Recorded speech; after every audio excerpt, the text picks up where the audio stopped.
Imagine waking up one morning to discover that the land your family has farmed for generations is no longer your own. In 1953, North Vietnam launched a revolutionary land reform policy that sought to upend traditional agrarian structure, redistribute land, and challenge the norms that govern the people and society of Vietnam for decades. But was it a harbinger of hope or a prelude to turmoil? Before we can go into details of the land reforms and how they affected the country, we must first go back to the end of World War II. In the final months of the war, the Viet Minh had been leading the fight in their country against the Japanese. Though from the beginning, the Viet Minh's ultimate goal was always to replace the current system in Vietnam with a Marxist government, they chose to downplay their communist goals with the hopes of attracting more people to their cause.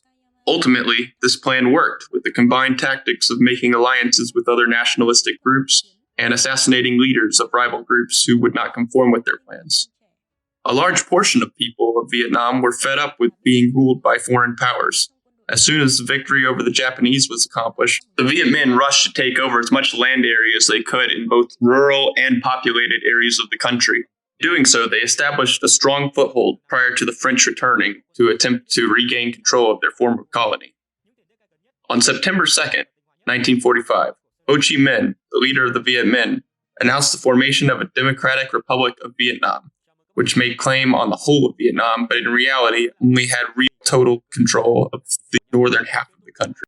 Known at the time as the Workers' Party of Vietnam, would be most in line with the Stalinist and Maoist ideas of the day. Even other forms of communism, which had taken on some popularity in other parts of Vietnam and had groups around them which were loyal to the Viet Minh in their struggle against the French, would soon be seen as a potential threat to the Workers' Party's grip over the country. One of the most notable of these, and least talked about, would be a group sometimes called Phai Trotsky, which means Trotskyist faction. They had allied themselves with Ho Chi Minh's group and joined in the guerrilla war against the French. But when Ho and his advisors saw the opportunity to get rid of his potential future rival, they chose to do so through leaking information to their French enemies about where the Trotskyists would be meeting and where their headquarters were. And when the French were not able to get rid of the Trotskyists themselves, Ho Chi Minh ended up sending some assassins from the Viet Minh who would go and deal with them. Usually after carrying out these assassinations, they would blame it on the French so that they could gain more support from the people who had previously supported the Trotskyists. After this, Ho Chi Minh would have a stronger grip on the politics, and he would have more control over the direction he wanted to take things. And as early as 1951, plans for a revolutionary land policy would be laid out in the party's agenda. More than ever before, class struggle was emphasized as inseparable from the military struggle. The land reform of North Vietnam can be broken down into two successive campaigns. Land rent reduction campaign, which lasted from 1953 to 1954, and the land reform campaign proper, which lasted from 1954 up to 1956. According to Hoang Van Chi, who was a former member of the DRV that fled to South Vietnam in the mid-1950s, these two campaigns had but one purpose, namely the liquidation of the landowning class and the subsequent establishment of the proletarian dictatorship in the countryside. The only notable difference between them was the degree of violence and the amount of wealth confiscated. After being trained by communist Chinese experts, Communist Party members in Hanoi were sent out into villages in the north to live with a few of the landless peasants. They practiced the three together system: work together, eat together, and live together. By doing so, for 2 or 3 months, they were able to acquire a lot of useful information about the peasants in that village, and also used the time to try to bring awareness to social causes by posing questions such as why they were poor. After this infiltration, the reduction campaign officially began. There were several key stages. The first stage was to classify the population and develop an us versus them mentality to stir division, during which the peasants were categorized according to their possessions. Depending on what they had would determine what class level they were on in the social hierarchy. The social hierarchy each had their own labels. A were landlords. They were large landowners, often wealthy, who rented land to farmers. B, rich peasants. These were relatively wealthy farmers who own and cultivate significant amounts of land. C, upper middle peasant. These are moderately well-off farmers with stable land ownership. D, middle peasant. These were middle-class farmers with enough land for subsistence. E, lower middle peasant. These were farmers with limited land ownings who were somewhat struggling. F was the poor peasant class. These were farmers with little or no land, often working on others' land. G were landless peasants, or farm laborers, you could say. They represented the bottom of society, which the communists were most interested in helping. And the landlords were viewed as the most evil in society, being at the top, according to the communists, that is. Landlords themselves were given their own subcategories to determine what level of evil they had committed. After they had been revealed as landlords, the second stage would begin, where they would determine what kind of landlord said landlord would be classified as. Those landlords, if found not complying with the rent reduction decree, would be arrested. In this case, they had to pay back the excess land rent within a given time limit. This is the third stage, which is the extortion of money and valuables stage. The fourth stage was crime revelation. The peasants were made to attend a special course and told how to publicly reveal crimes of landlords. And they would have a role in denouncing the crimes in front of a large number of people, usually from the local village. Here's where some of the first problems started showing themselves. It was in the best interest of the people to denounce as much and as many things about people as possible due to the way it would show loyalty and dedication to the Communist Party. So it incentivized people to simply fabricate or exaggerate the crimes of the higher classes. Doing so would gain them more favor in the eyes of the Communist Party. April 12, 1953 marked the day when a special People's Tribunal Court was formed composed of peasants who knew nothing about the law.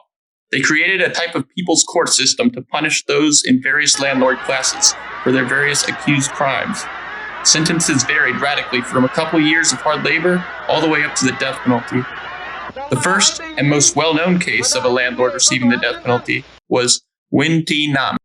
According to many contemporary accounts, she was a patriotic communist feminist, president of the Women's Union, and a strong supporter of the Viet Minh during the war against the French. She ran a successful business in Haiphong, trading scrap metal, and became wealthy through the market. She went on to buy some land in the countryside, and through this, she generated even more wealth. Throughout the war with the French, she donated huge amounts of her own wealth to the Viet Minh. Both of her sons joined the August Revolution and became soldiers in the Viet Minh. The Viet Minh often used her properties as bases for launching attacks on the French during the war. Some of her properties were also used to hide weapons and supplies, and at one point, one of her properties was turned into a temporary medical station to help Viet Minh guerrillas. But when the land reform started and the new system was put into practice, she was denounced publicly by many peasants as being part of the evil landlord class due to her large amount of wealth. Her contributions to the Communist Party were not taken into consideration over the fact that she was a rich landlord. Over 10,000 people attended her trial. False accusations of her working with the French and Japanese, as well as claims she abused her workers, were thrown her way. And under the new system, there was little she could do to defend herself from the baseless accusations made by the peasants to gain victim status and reap the rewards and approval from the communist government. Her trial concluded fast. She was brought out in the public 3 times to be denounced before she was sentenced to death and shot on July 9th, 1953, in Tai Nguyen province. Following her death, thousands of others would be given the label of landlord and classified as enemies of the state who had to be dealt with. At this time, as you can imagine, the label of landlord was very dangerous. According to one memoir, as soon as a man was defined as a landlord, he and his family were usually isolated from their fellow human beings, and nobody was permitted to have any contact with them. This policy of isolation also caused a number of deaths due to people being cut off from buying food and supplies necessary for survival. One victim named Tran Man Hao recalled the events from the time he was 10 years old in 1953. They mobilized the landlord's children, and through force, coercion, and deceit, they convinced them to denounce their parents so that they and their parents would not be shot. We all thought they were telling the truth. So, although we were very scared, we trusted them and went along with it. I discussed it with my mother, and she said, "If you don't denounce your parents, your father will die." In the end, I had to stand up and say what I was told to say. So I said, "My father is very evil," to which they said, "That's not good enough. You have to say it more harshly." So I shouted, "My father's actions as an evil landlord have killed the whole village." A very young Reform team member slapped me in the face and said, "You criticized your father more than the quota assigned to you. You were only told to curse your father this much. Why did you say so much?" My parents were also denounced by the neighbors. Before that, they were very good Catholics. No matter how the Reform team encouraged them, they all lied. The so-called landlords in my village were not even that rich. In the North, few people had fields as wide as the ones in the South.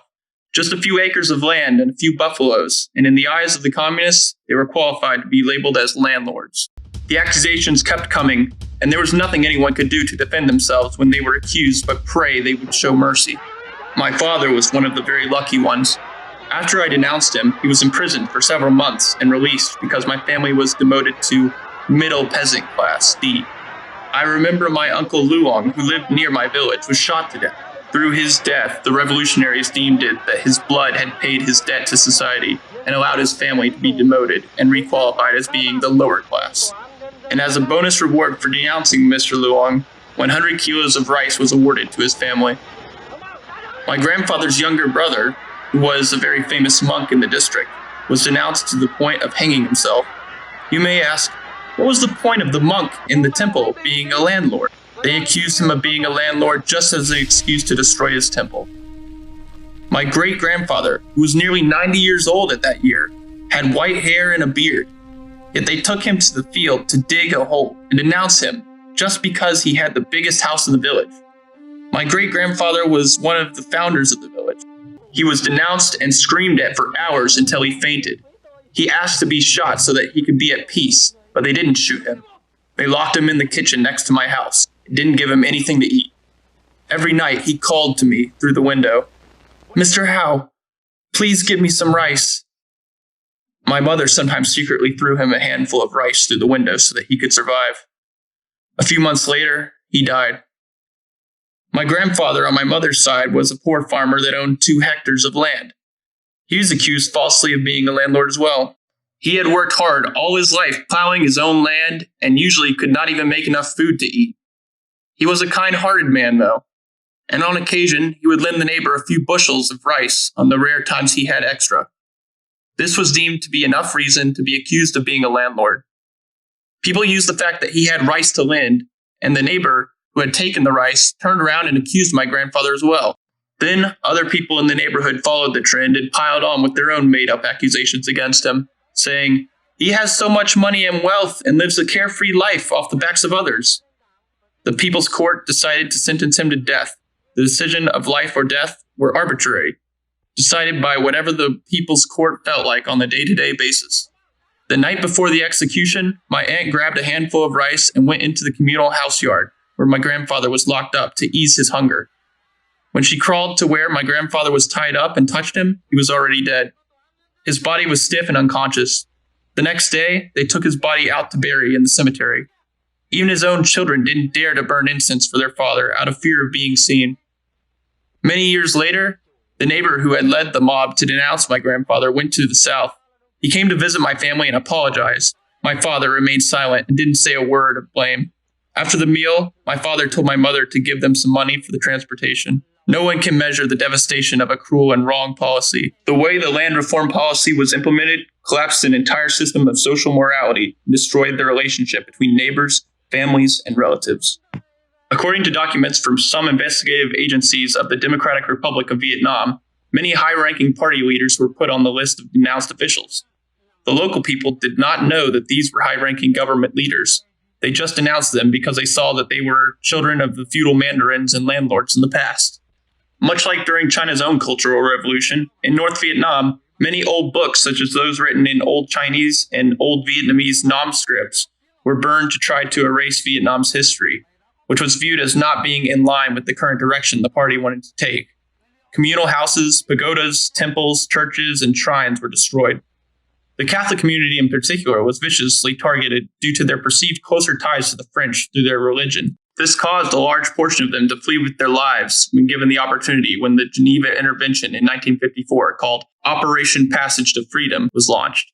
This was where the South Vietnamese government agreed to take refugees from the north for a 300-day time period spanning 1954 to 1955. Over 300,000 people from the North Vietnam would end up taking the offer to leave upon seeing some of the early horrors of the land reform program in action.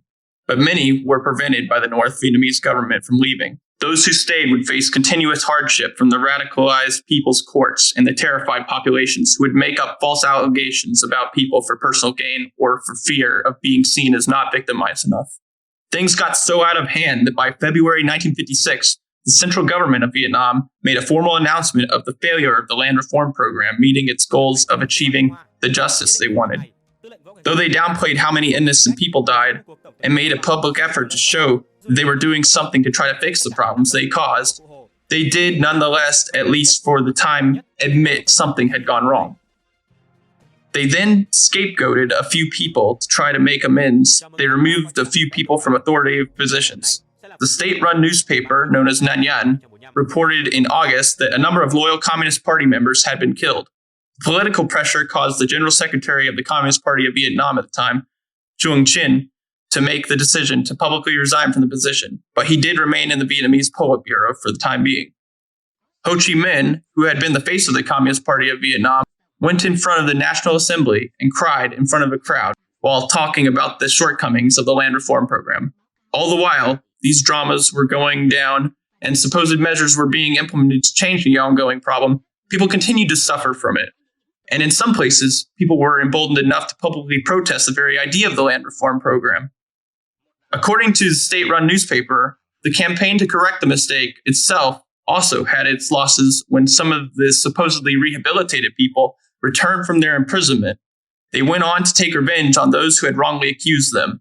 The revenge movement spread and turned into violence in many places, as people who had been locked up or had family members who had been locked up, or in many cases murdered, seeked out their own form of justice through counter-violence, which ended up forcing the government to mobilize the army to quell it. According to one report, in Nha An province, there were 20,000 farmers using sticks to cause violence. Conflicts occurred between villagers and people's court members, forcing the government to use the 324th Division to restore order through violence and intimidation. Some sent a petition to the Canadian Observer delegation of the Armistice Commission, asking to get safe passage to migrate to the south. Some witnesses have said that the government's idea of correcting the problem was simply restoring party membership for communists who had lost it during the landlord accusation phase. Those Communist Party members who were still alive that had previously been classified as part of the landlord class would now be classified as middle farmer class, but any property or land which had been appropriated by local people and government could not be reclaimed. For the lowest classes in the social hierarchy, there were some short-term benefits. They received new ownership of farmland, which many of them had never had before, and they could, in theory, use it to better their lives and living situations. By stealing land from the rich and giving it to the vast populations of impoverished people in North Vietnam, the Communist Party gained more support from those people who received the land for free. And when news of the land reform giving peasants the right to own the farmland many of them worked on reached the front lines of the battlefield during the Battle of Dien Bien Phu, it is said that it greatly boosted morale of the Viet Minh soldiers and increased their fighting spirits against the French. 810,000 hectares of land in the northern delta and midlands were divided amongst 2 million farming households, about 10 million people altogether. This accounted for roughly 72.8% of the total farming households in the north. On January 25, 1957, the government's report reviewing the land reform stated, "Land reform in the North has been basically completed. The landlord class has been basically overthrown. Feudal land ownership regime has been abolished. Farmers have become masters of the countryside. The long-standing aspiration of farmers to own land has been realized. The productive capacity in the countryside has been liberated. People's lives have initially improved, paving the way for the development of industry and commerce, contributing significantly to the consolidation of the North, economic and cultural developments. Those are fundamental achievements." Ironically, just 2 years later, that right of ownership of the land would be taken away from the very people it was given to when the government abolished private ownership of land in 1959. They then created government-run cooperatives where the government became the owners of all land and farmers were forced to work on them like slaves. This was achieved with the close supervision and support of the Soviet Union and China, who had geopolitical interests in helping Vietnam's Communist Party meet their ideological goals. More than 70,000 of those who were classified as landlords and rich peasants were wrongly classified.